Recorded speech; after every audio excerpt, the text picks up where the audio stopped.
Hello et bienvenue dans le podcast Astrophill of Coaching. Je m'appelle Florence, coach et astrologue, passionnée par les symboles du zodiaque depuis plus de 20 ans. Ici, on parle des signes, des planètes, des aspects, des transits et plus pour t'aider dans ton analyse et aborder la vie sous plusieurs angles. Si tu es dans la démarche d'apprendre à lire un thème astral, le tien, celui de tes proches ou de tes clientes, et que tu cherches tips et astuces pour faciliter et simplifier ta lecture, tu es au bon endroit. Que tu sois au chaud, au froid, assise, debout ou au volant, savoure ce moment et profite de l'épisode du jour. Belle écoute!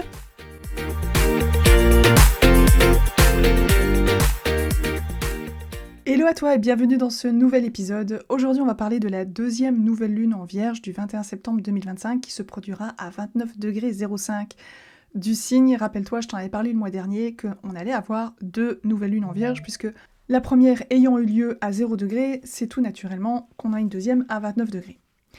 Au programme, on va parler de mon premier coup d'œil. Je t'expliquerai mon premier réflexe, mon approche de la carte, ce que j'ai vu en premier. Alors tu m'excuses à l'avance, ça va être un petit peu technique en lien avec les aspects qui se présentent, mais c'est nécessaire pour que tu comprennes la suite de mon interprétation. Donc même si tu ne comprends pas tout, reste avec moi, tu verras qu'après les choses sont un peu plus simples. On parlera naturellement, on fera un point sur la figure du cerf-volant, donc si tu la vois à l'écran, tu comprendras. On parlera de notre état d'esprit avec Mercure en Balance, de notre côté relationnel et financier avec Vénus en Vierge, et de notre énergie avec Mars, non pas en Balance comme tu peux le voir sur la carte, puisqu'on voit qu'il est à 29 degrés 40 minutes, mais on parlera plus de Mars en Scorpion, puisque au lendemain de la nouvelle lune, Mars rentre en Scorpion. Donc je ne trouve pas pertinent de rester sur un Mars en Balance. Et donc à la fin de cet épisode, tu auras appris ou révisé en mode récré du vocabulaire autour de la Balance, de la Vierge, du Scorpion, du Bélier. En mode technique, on va voir plein de choses, le carré de Vénus à Uranus, le carré de Mars en Scorpion en carré à Pluton, de cette belle figure de cerf-volant, du grand trigone, bref, il y a plein de choses. Et en mode pro, ça c'est à toi de voir, et d'identifier par rapport au degré que tu vois sur la carte, si ça se pose dans ton thème, si tu as un élément astral, je t'expliquerai au fur et à mesure, mais voilà. Donc mon tout premier réflexe quand j'ai tiré cette carte, ce qui m'est venu spontanément, évidemment c'est cette belle figure de cerf-volant qui se dessine. Je te rappelle la théorie. La théorie pour former cette figure veut un grand trigone, donc un grand trigone déjà c'est le triangle bleu que tu vois ici, qui implique en théorie au minimum 3 planètes chacune dans des signes du même élément, reliées à une quatrième planète dans un signe du même genre que le grand trigone, mais pas du même élément. Le tout relié donc par 2 sextiles et une opposition. Seulement voilà, avant de se dire que la vie est belle, au bord de la plage, sous le jeu du vent, du cerf-volant, il nous faut bien garder les pieds sur terre, comme le préconise la Vierge, car il y a quelques aspects dissociés qui perturbent l'interprétation facile. D'abord parce qu'un vrai grand trigone implique que les planètes se trouvent chacune dans des signes du même élément, comme je viens de le dire. Sauf que ici, nous avons une nouvelle lune à la fin de la Vierge, tandis que Uranus et Pluton sont respectivement à 1 degré du Gémeaux et du Verseau en signe d'air. C'est ce qu'on appelle donc un grand trigone dissocié. Puisque sur le fond, la Vierge et le Gémeaux sont des signes en carré, la Vierge et le Verseau sont en quinconce, et ici je t'ai mis les couleurs officielles des aspects entre signes pour que tu comprennes. Le vrai grand trigone air-feu avec la Lune en Balance, 3e signe d'air, se produit 2 heures après cette nouvelle lune. Tu peux le voir ici à 23h40, quand la Lune rentre à 0 degré de la Balance, là on a un vrai grand trigone d'air. Et à droite, je t'ai mis la carte du lendemain, le vrai grand trigone avec le Soleil à 0 degré de la Balance, en trigone à Uranus et Pluton, se forme le lundi 22 septembre à 20h07, heure de Paris. C'est un peu technique, mais c'était important que je t'explique pour que tu comprennes la suite et l'orientation de mon interprétation. Donc ça, c'était pour le grand trigone. Pour former le cerf-volant, il nous faut un signe quelque part dans un signe de feu, si on a un grand trigone d'air, le même genre, mais pas le même élément. Autrement dit, ici, le Bélier. Dans le cas présent, Neptune fait bien partie intégrante du vrai cerf-volant, puisqu'il est encore en Bélier, même s'il va revenir en Poisson, je crois, à la fin du mois d'octobre. Pour Saturne, même si l'aspect est dessiné à cause des orbes, on voit bien que ça l'est un peu moins, puisque Saturne est en Poisson, donc ici on a une opposition Si on prenait en compte la balance, ce serait une opposition dissociée avec le poisson, alors qu'ici, on voit quand même que Saturne, quelque part, est en opposition vraie avec la nouvelle lune en Vierge à 29 degrés. Donc peut-être que ça commence à faire beaucoup pour ton cerveau, et je te rassure, ça en fait beaucoup pour le mien aussi. Je termine mon explication technique, et après, je t'explique avec des mots simples comment interpréter ces énergies. En tout cas, comment moi je les ai interprétées. Autre réflexe que j'ai eu en observant cette carte, c'est quelque part on a 2 cordes rouges. Alors, si tu ne les vois pas, je te les entoure ici.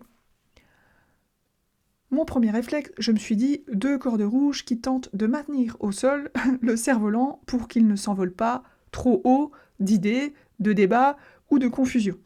Mais là encore, bon, à gauche, Vénus Vierge, Uranus Gémeaux, c'est un carré normal, hein, un carré franc, on va y revenir.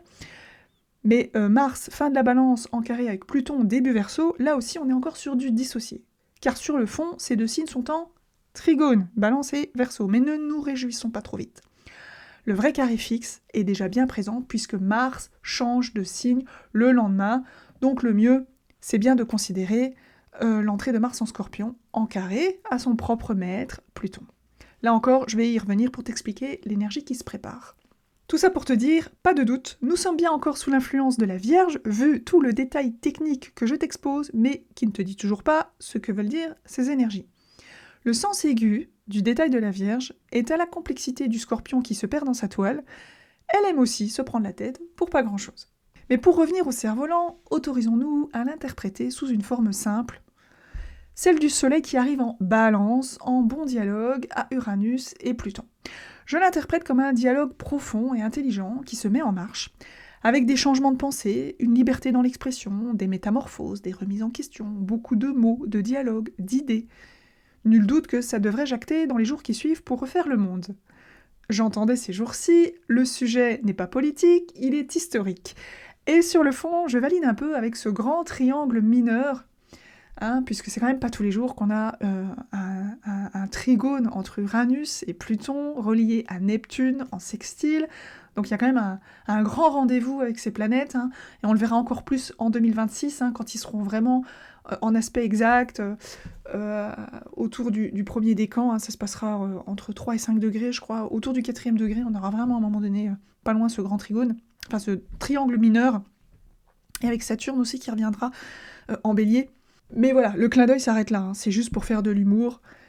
En face, si on considère Neptune, encore en bélier, l'incertitude créée par l'opposition porte bien sur la question suivante. Au-delà du débat, quelles sont les actions à entreprendre pour faire entendre sa voix, avancer, vivre, sinon survivre? Et c'est là que ça bloque un peu, c'est là que ça ralentit, c'est là qu'il y a peut-être une confusion, c'est chaotique. Et là encore, moi j'ai pas la réponse non plus, et je crois qu'au-dessus de moi ils l'ont pas non plus. En tout cas ils essayent, ils tentent des choses, ça marche pas, ils reculent, ils recommencent. Moi je ne fais que m'amuser entre les symboles du zodiaque et le peu que je peux écouter dans l'actualité. En même temps, si je me réfère à une conversation que j'avais avec mon mari récemment, je m'y retrouve d'un point de vue individuel. Il nous arrive de parler ces temps-ci de sujets qui nous concernent d'un point de vue personnel. Il y a beaucoup de blabla, et quand je dis « ok, mais qu'est-ce qu'on va faire? Quelle est l'action à entreprendre ?» ça semble pas toujours évident. D'où peut-être un sentiment d'impuissance. Voilà encore un terme qui va bien avec l'énergie nébuleuse, à la fois de Neptune et du retour de Saturne en Poisson. Alors j'étais bien tentée de me lancer dans l'interprétation un peu plus complexe du cerf-volant selon la théorie de Bill Tierney, et là je fais un clin d'œil à mes clientes avec qui on en a parlé justement en présentiel cet été au cours du séminaire, mais pour une carte de nouvelle lune je ne trouve pas ça pertinent. En revanche, en comité intime, pour analyser un thème de naissance, la théorie de Bill est super intéressante. Je ne te l'explique pas ici, elle nécessite de réfléchir, et ce serait trop long, mais si ça t'intéresse, je t'invite à rester connecté, peut-être que on pourrait en parler un jour, au cours d'un nouveau concept que je t'expliquerai justement à la fin de mon analyse. Côté neurones, regardons un petit peu de plus près Mercure pour comprendre notre état d'esprit du moment. Mercure se trouve en balance du 18 septembre au 6 octobre, donc dans sa marche normale il ne reste que 3 semaines, et parce que la balance est un peu paresseuse sur les bords, et à 16 heures, et que c'est mon soleil, j'ai pris quelques mots de mon article sur le sujet, je te remets le lien en dessous de la description si tu ne l'avais pas encore lu, et si tu veux en savoir plus sur ma vision de Mercure en balance. Notre état d'esprit en balance se veut ouvert, communicatif, entamant le dialogue, hein. On est en théorie tourné vers le point de vue des autres, hein. On parle mais on écoute aussi, hein. Normalement c'est du 50-50 avec la balance, du 50-50. Notre cerveau cherche l'équilibre. Dans un signe ami à son maître, hein, puisque un clin d'œil à Mercure en Gémeaux, autre signe d'air, ici Mercure en Balance est en joie. Il utilise ses plus beaux verbes, remplis de charme et d'élégance. Le discours se veut diplomate, délicat, prudent. Les ombres pourraient porter sur une forme d'hésitation, de mièlerie, qui pourrait en hériter quelques-uns, notamment ceux qui se trouvent en face et qui rêvent de dire les choses franchement haut et fort. Mais peut-être qu'ils sont un peu bridés avec Saturne à côté. Côté aspect, eh bien, en opposition à Neptune en Bélier, la tension se situe entre d'un côté le débat et, comme je viens de le dire, de l'autre, un rêve ou un idéal d'action. En opposition dissociée à Saturne en Poisson, là je fais une digression, c'est assez rare que je parle des aspects dissociés. Mais je me suis dit, tiens, peut-être que Mercure cherche le dialogue, Mercure cherche à écouter, à comprendre, mais l'autorité de Saturne, quelle qu'elle soit, hein, d'un niveau individuel ou comment je pourrais dire, patriotique, manifeste peut-être un certain désordre, un certain silence. Hein. Le Poisson, c'est pas un signe qui parle beaucoup. Hein. Et entre l'air et l'eau, ça manque d'énergie et de concret. Hein. On est bien dans une nouvelle dissolution. Mais de l'autre côté, en contrepartie, il y a bien un débat quand même entre les mots, le dialogue et les idées de l'air. Hein.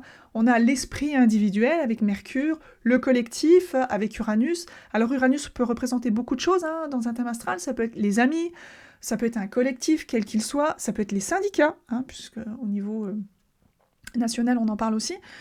Et puis Pluton, on voit bien qu'on est sous le joug d'un changement souterrain, encore un peu invisible, mais il y a des choses qui se mettent en place subtilement, pour ne pas dire sournoisement. Alors côté relationnel, nous avons à partir du 19 septembre jusqu'au 13 octobre une Vénus en Vierge. Là encore, puisqu'on a un article de blog sur le sujet chez Astrophilosophe, je te renvoie la description si tu veux en savoir plus. En gros, Vénus en Vierge, c'est un cœur qui tente de rationaliser ses sentiments. Peut-être que ce sont des sentiments qui se posent des questions. Côté finance, puisque Vénus représente aussi une planète d'argent, l'heure est de compter et d'économiser, peut-être, point d'interrogation.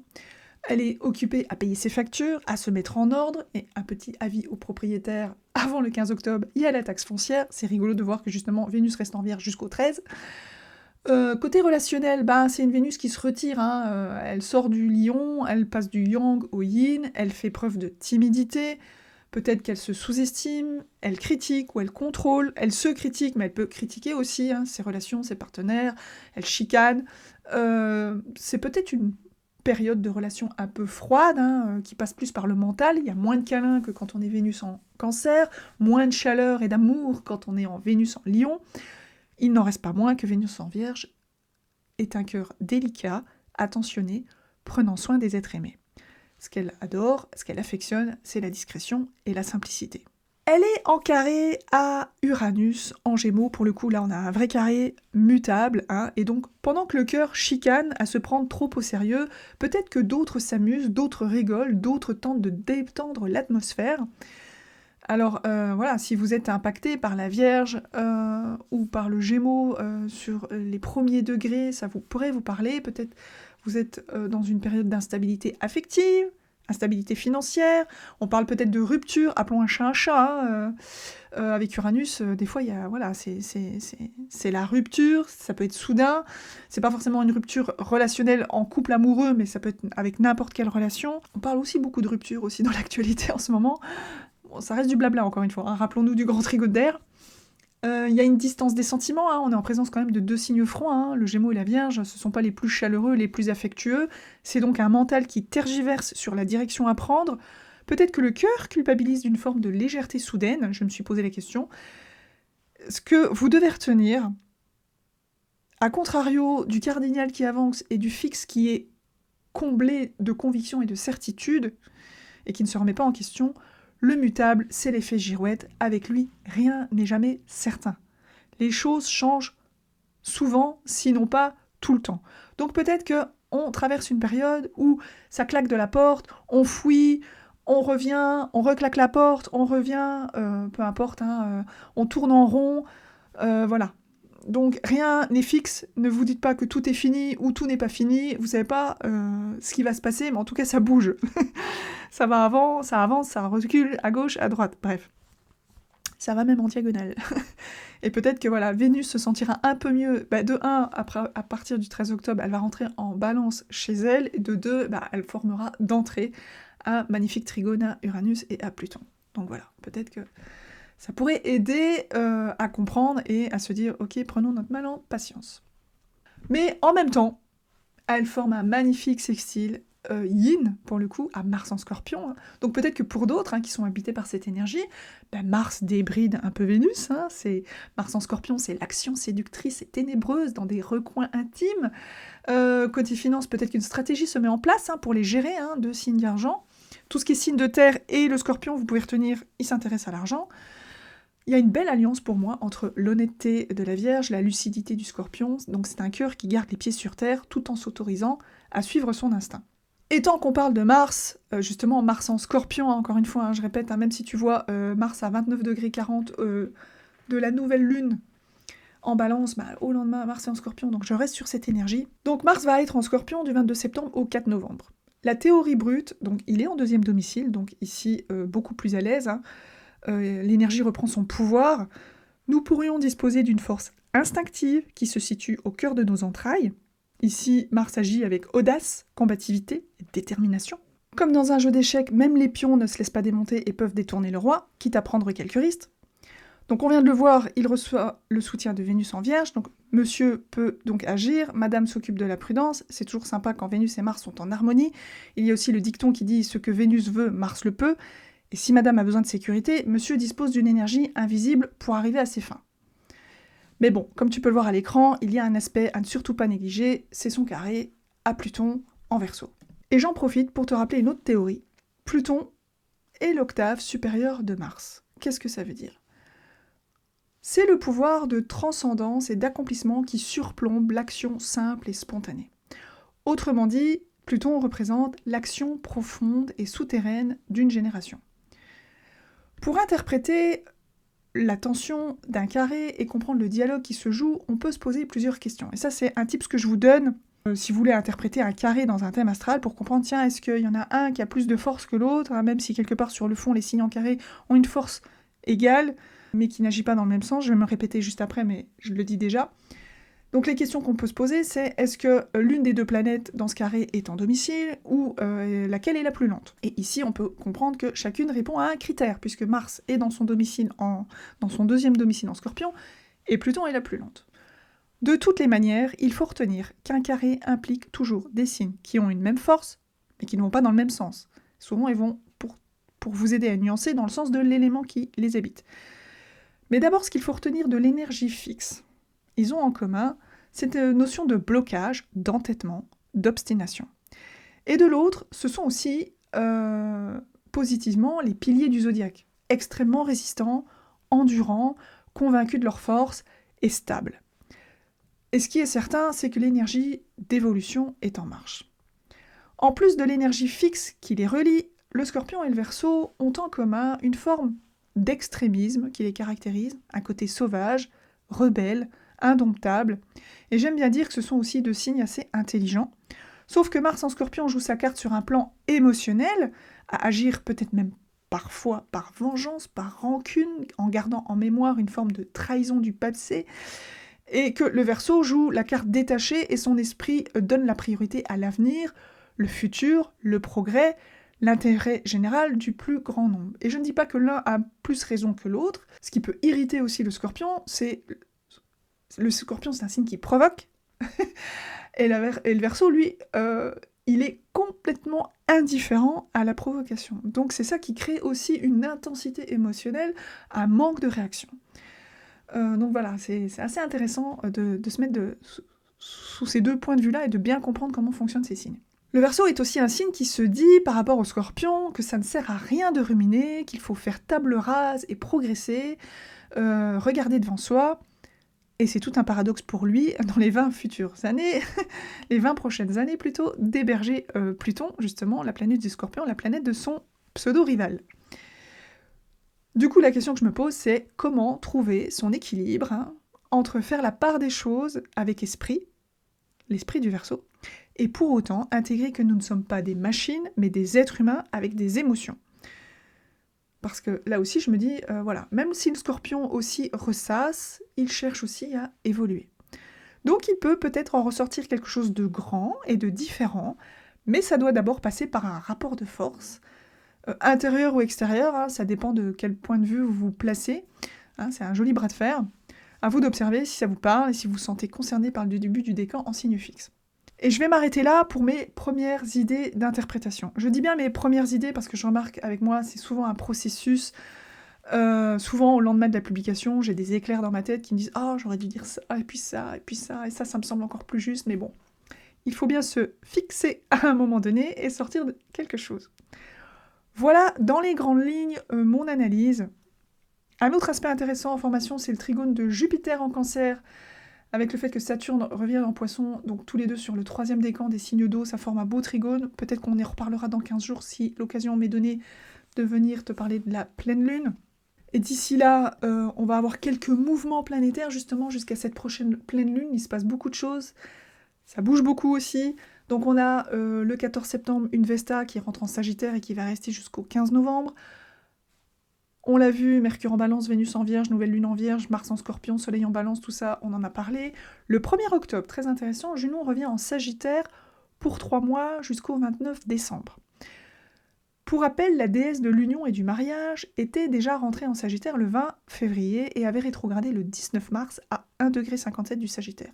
Elle était revenue en Scorpion le 15 avril, redevenue direct le 11 juillet à 16 degrés du Scorpion.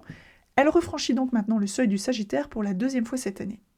En français, côté relationnel, côté parenté, côté partenariat, on va passer du yin au yang, de l'eau au feu et du fixe au mutable. Donc là, je te laisse aller chercher ton vocabulaire du Scorpion au Sagittaire, mais peut-être que voilà, ça va être un peu plus joyeux, festif, collectif, plus chaleureux, peut-être aussi plus naïf, pourquoi pas. Plus olé olé, moins stratégique, mais voilà, il y a toujours à boire et à manger dans les signes, dans chaque signe du zodiaque. Le 4 octobre, on a une Pallas Verseau qui redevient directe. Là aussi, hein, c'était un grand mouvement cette année pour Pallas qui reste longtemps en Verseau. Elle revient directe à 6,40 degrés. Ça peut être aussi significatif hein, pour les Verseaux du 6e degré, même les Lions, les Scorpions, les Taureaux, ou même encore les autres signes d'air, pourquoi pas tout ce qui est en aspect majeur au Verseau, sur ce degré-là, hein, puisque c'est la déesse de la stratégie, dit en Verseau en mode futur, en mode progrès, en mode liberté, ici en mode stationnaire, hein, puisque quand elle redevient directe, elle reste longtemps sur 1 degré.